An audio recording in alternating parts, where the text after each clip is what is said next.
নমস্কাৰ, কাশ্মীৰ ব্লগৰ আন এটা ভিডিঅ'লৈ আপোনালোক সকলোকে আকৌ স্বাগতম জনাইছোঁ। আজি মই কমলাৰ সৈতে ছাগলী মাংস ফ্ৰাই কৰিম। তেনেহ'লে আহকচোন চাই লওঁ কেনেকৈ বনাইছোঁ। এয়া মই আধা কেজি মটন লৈছোঁ আৰু ইয়াত এইখিনি মই কুকাৰত দি ভালকৈ বইল কৰিব লাগিব প্ৰথমতে। সেইকাৰণে মই হাতেৰে চেপি চেপি পানীখিনি উলিয়াই লৈছোঁ। লৈ পেলাই এয়া গোটেইখিনি কুকাৰত এনেকৈ দি দিছোঁ। দি দিয়াৰ পিছত ইয়াত মই গোটা গৰম মছলা দিছোঁ। গৰম মছলা, লং, ডালচেনি আৰু ইলাচি। তাৰপিছত ইয়াত দিম অলপমান কচুৰি মেথি পাত।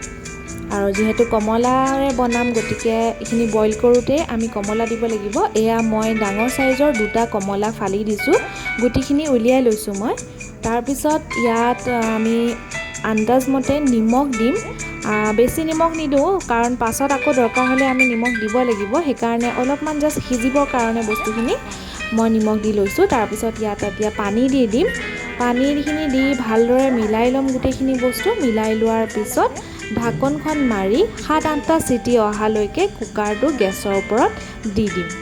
আৰু এয়া দি দিলোঁ আৰু এতিয়া চিটিখিনি মাৰিছে। মাৰাৰ পিছত এয়া হৈ গৈছে 7-8টা চিটি আমাৰ।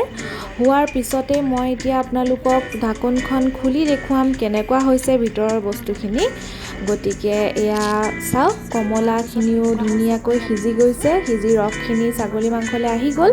আৰু এতিয়া এই ছাগলী মাংসখিনি আমি বেলেগ এটা বাচনত কাঢ়ি ল'ম, কমলাখিনি আঁতৰাই পেলাই।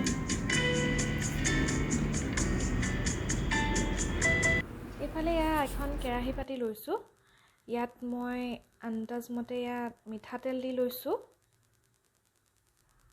এয়া তেল গৰম হৈ গ'ল। ইয়াত এখিলা তেজপাত দিছোঁ। তাৰপিছত এইখিনি শুকান গৰম মছলা দিছোঁ। ইয়াত এটা ষ্টাৰ মছলা, জাবিত্ৰী, জালুক, ইলাচি, ডালচেনি আৰু লং। তাৰপিছত এয়া পিঁয়াজ দিছোঁ। এয়া মই সৰু সৰু পিঁয়াজ, ইয়াত চাম্ভৰ পিঁয়াজ বুলি কয় এইটো। আৰু পিঁয়াজ দি লৈছোঁ।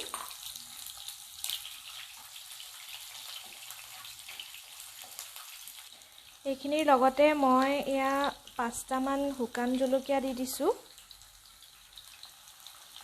পিঁয়াজখিনি ভাজ খোৱাৰ পিছত এয়া ডাঙৰ চামুচেৰে 1 চামুচ আদা নহৰু পিহনাত পিহি দিছোঁ।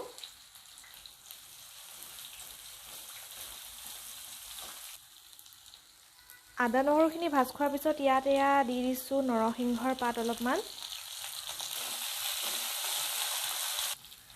এতিয়া ইয়াত শুকান মছলাবোৰ দি যাম। এয়া মই প্ৰথমতে সৰু চামুচেৰে 1 চামুচ হালধি, তাৰপিছত এয়া জিৰা দিছোঁ, ধনিয়া দিছোঁ, এয়া অকণমান কাশ্মীৰী চিলি পাউডাৰ দিছোঁ। আৰু মছলাখিনি ভাজ খাবৰ কাৰণে ভালকৈ নিমখ দি দিছোঁ। অলপমান দিছোঁ কাৰণ আগতে বইল কৰোঁতে আমি মাংসখিনি দিয়ে থৈছোঁ। তাৰপিছত এইখিনি ভালদৰে মিক্স কৰি ল'ম।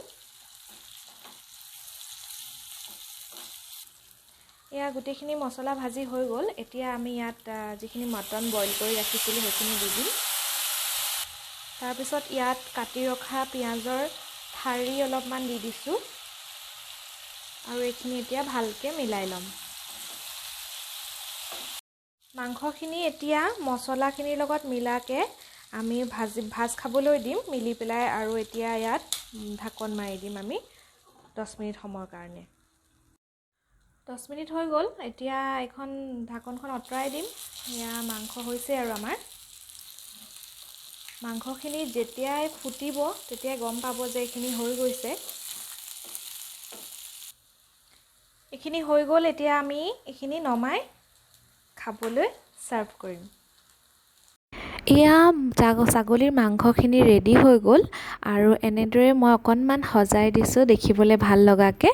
গতিকে যদি আপোনালোকৰ মোৰ চেনেলটো চাই ভাল লাগিছে আৰু ৰেচিপিবোৰ ভাল লাগে তেনেহ'লে মোৰ চেনেলটো লাইক, কমেণ্ট, শ্বেয়াৰ আৰু নতুন ভিউৱাৰ্ছসকলে ছাবস্ক্ৰাইব কৰি ল'ব। Thank U.